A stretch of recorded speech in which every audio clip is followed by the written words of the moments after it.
আসসালামু আলাইকুম। Operating system lecture সিরিজে আপনাকে স্বাগতম। তো আজকে আমাদের আলোচনার টপিক হচ্ছে প্রসেস। তো প্রসেস কি? প্রসেস হচ্ছে এমন একটা কিছু যেটা হচ্ছে এক্সিকিউশনের মধ্যে রয়েছে বা যেটা আমরা এক্সিকিউট করছি বা রান করছি বা চালাচ্ছি। সাপোজ আপনি যদি আপনার মোবাইলের ব্রাউজার ওপেন করেন কোনো একটা কিছু ব্রাউজ করার জন্য, তো ব্রাউজার ওপেন করা থেকে আপনি যতক্ষণ ব্রাউজারটা চালাচ্ছেন, ততক্ষণ আপনার সেই প্রসেসটা এক্সিকিউট হচ্ছে। তো বইয়ের ভাষায় বা ডেফিনেশনের ভাষায় হচ্ছে in the operating system a process is something that is currently under execution. তো আরেকভাবে বলা যায় যে অ্যাক্টিভ প্রোগ্রামকেও প্রসেস বলা হয়। এখন অ্যাক্টিভ প্রোগ্রাম কি? প্রোগ্রাম কি সেটা আমরা সবাই জানি। যেমন এখানে যে একটা কোড লেখা আছে সি ভাষায়, তো এটা হচ্ছে একটা প্রোগ্রাম। এটা কিসের প্রোগ্রাম? দুইটা ইনপুটের জন্য সামের যে প্রোগ্রাম আমরা দেখেই বুঝতে পারছি, যেখানে আমরা ইন্টিজারে 3টা অ্যাট্রিবিউট নিয়েছি, এ আর বি আমরা স্ক্যানফ দিয়ে ইনপুট নিয়ে নিয়েছি এবং সি এর মধ্যে এ আর বি কে আমরা যোগ করেছি এবং যোগফলটা প্রিন্টএফ দিয়ে আমরা দেখিয়ে দিয়েছি। এটা একটা প্রোগ্রাম। এটা কিন্তু প্রসেস না, এটা শুধুই মাত্র একটা প্রোগ্রাম। তো এই প্রোগ্রামটা কখন প্রসেস হবে? এই প্রোগ্রামটা তখন প্রসেস হবে যখন আমরা এটা রান করব। তো এটা যদি আমি রান করি, প্রথমে কম্পাইলার কম্পাইল করবে। কম্পাইল করার পরে কি হবে? কম্পাইল করার পরে এই যে আউটপুট বক্সটা চলে আসবে।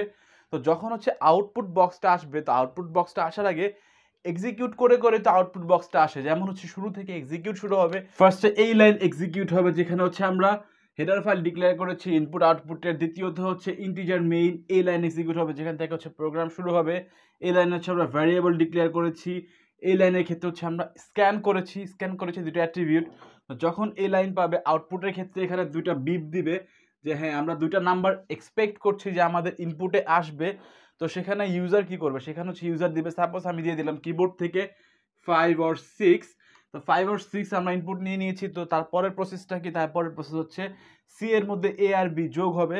তো ইন্টারনালি এই প্রোগ্রাম এটা কি যোগ হয়ে যাবে। এখন এই প্রোগ্রামটা কিন্তু এক্সিকিউট করা হচ্ছে, এটা মাথায় রাখবেন। এরপরে প্রিন্টএফে কি বলা হচ্ছে? এরপরে প্রিন্টএফে বলা হচ্ছে সাম। তো আমি লিখে নিচ্ছি সাম ইজ ইকুয়ালস টু, এই দুটো যোগ হয়ে এ আর বি যোগ হয়ে যে যোগফলটা আমরা পাবো, সেই যোগফলটা সামের মধ্যে থাকবে। সি ভ্যারিয়েবলের মধ্যে সাম পাচ্ছি আমরা কত? 5 + 6 ইজ ইকুয়ালস টু 11। তো এই হয়ে গেল। এরপর রিটার্ন 0। তো এই যে এই প্রোগ্রামটা কিন্তু এক্সিকিউট হয়ে গেল যতক্ষণ পর্যন্ত এক্সিকিউট হয়েছে বা আন্ডার এক্সিকিউটিং এ অবস্থায় ছিল, ততক্ষণ পর্যন্ত আমরা এই প্রোগ্রামটাকে বলবো প্রসেস। তো আশা করি আপনি প্রসেসের ডেফিনেশন বুঝতে পেরেছেন যে a process is something that is currently under execution. যতক্ষণ পর্যন্ত এক্সিকিউট হয়েছে ততক্ষণ পর্যন্ত আমরা বলবো এটা একটা প্রসেস। আদারওয়াইজ এটা শুধুমাত্র একটা প্রোগ্রাম। তো এবার দেখে নেওয়া যাক যে প্রসেসের কি কি অ্যাট্রিবিউট রয়েছে। প্রথমত আমরা কথা বলবো প্রসেস আইডি নিয়ে। তো ইচ অ্যান্ড এভরি প্রসেসকে ইউনিকলি আইডেন্টিফাই করার জন্য প্রসেস আইডি ব্যবহার করা হয়। যেমন প্যারেন্ট প্রসেসের জন্য প্যারেন্ট আইডি বা চাইল্ড প্রসেসের জন্য চাইল্ডের আইডি। তো এগুলো সম্পর্কে আমরা পরবর্তীতে জানবো যে প্যারেন্ট প্রসেস কি, চাইল্ড প্রসেস কি, কোনটার ক্ষেত্রে কি আইডি ব্যবহার করা হয়, সেই নিয়ে চিন্তা করার কোনো কারণ নেই।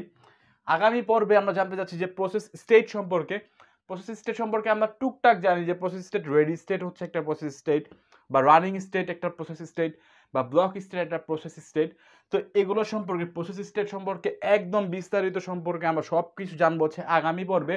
অনেক এবং অনেক ইম্পর্টেন্ট একটি লেকচার ভিডিও হবে, কারণ এই টপিক থেকে ইউনিভার্সিটিতে প্রায় কোশ্চেন আসেই। তো অনেক ইম্পর্টেন্ট। তো অবশ্যই এবং অবশ্যই এই ভিডিওটি পাওয়ার জন্য চ্যানেলটিকে সাবস্ক্রাইব করে নেবেন। Thirdly CPU scheduling information.